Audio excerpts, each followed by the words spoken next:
And speak on that a little bit. I know you just mentioned you want them to return home safely. As a black woman, I watched just recently my dad, when my brother goes out, he's saying, Jesse, make sure you do this. He's giving a list of rules, so he can return home safely.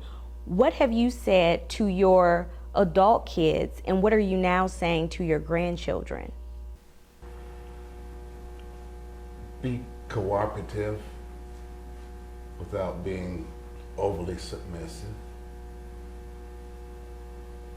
Be respectful without losing any of your dignity. Come home safely. Don't give anybody an excuse to do anything to you that shouldn't be done to you or said to you. And Anthony, with you being a young black man, do you have any fears from watching all of this play out, right in front of your eyes in your day? I was going to the store and having Jazz disappear somewhere, and then I see something happen to her. It just scared me, and it made me cry, and I wouldn't know what to do. And what are your thoughts on law enforcement, police officers? How do you view them? I think they should slow it down. I don't care what Donald Trump has to say, because every time he says something, it ruins everything. And then the police officers have to listen to it and do it. And some of the police officers don't even want to do it. There are some police officers who are just tired of it and don't want to do it no more. And so there are some police officers that just don't care and will do it because they don't care about us. And they will do it just because they want to. And what about you, Nadia? Do you have any fears just based off what you've been seeing? Yes, I've been scared sometimes. If I see a whole situation down somewhere, I get scared because I feel like one day I'm going to be involved with that and I'm going to be safe. But sometimes I just get scared and I just want to be by somebody. So if you watch life play out in your day and theirs, what conversations were you having with your sons, when they were able to drive? It's uncanny to say this, but the conversations then were similar to the conversations now.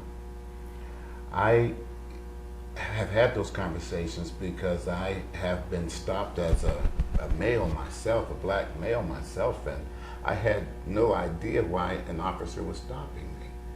I was driving a new car, and this was 1987, a brand new car. I never had a brand new car in my life, and I was obeying all the traffic laws. I was doing 24 in the 25 zone, and I got stopped. And I was certain that this officer stopped me because I was a young black man driving a new red car.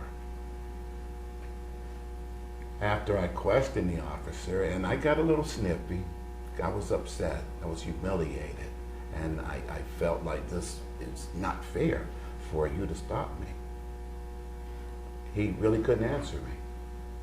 Didn't feel like he owed me an explanation for why he stopped me. And since then, and prior to then, I hadn't had many incidents of direct racism.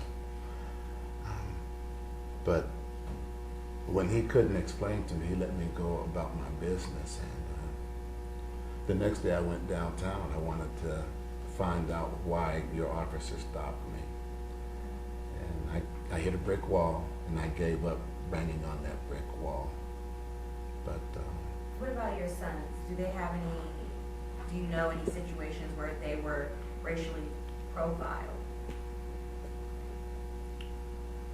Not really. My oldest son is an ex-Marine, and ex-Marines act like ex-Marines. They react like Marines. And he's a supervisor at a GM plant locally in Ohio. And he has told me that he's experienced stuff in his community and his life that he thought was far behind us, but it's not behind us. And he's reacted like a gentleman, when he's wanted to react like a brawler, but he reserved himself because he didn't want to feed into any stereotypes that other people may have had. And how important is that when you are approached by law enforcement to maybe be overly, kind, just to make sure they're not taking anything the wrong way? Or, if you do have your license and registration in your glove box, how it could be better for you to say, hey, would you like to get it? So they don't think you're reaching for something because you're a black man. Hit on that. It is too important to react the right way. It is too important to be as submissive as you have to be.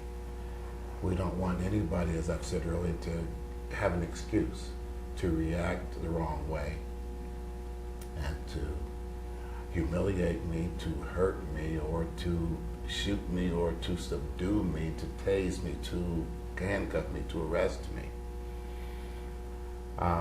When I have been stopped, and I have been stopped a lot in 62 years of life, I automatically keep my hands in the right place. I keep my license in the wallet, which is usually in my pocket or sitting on the seat beside me, and the registration is in the glove compartment. If that's what they want, I make sure I tell them I'm reaching for my wallet in my pocket. My license, my registration is inside the glove compartment of the car. That's what I'm going for. I don't want you to dislike anybody. I don't want you to hate anybody. I want you to respect everybody. Because not all white people are bad. Not all black people are bad. There's good and bad in every race and everything. Be cooperative without being overly submissive. Be respectful without losing any of your dignity. Come home safely.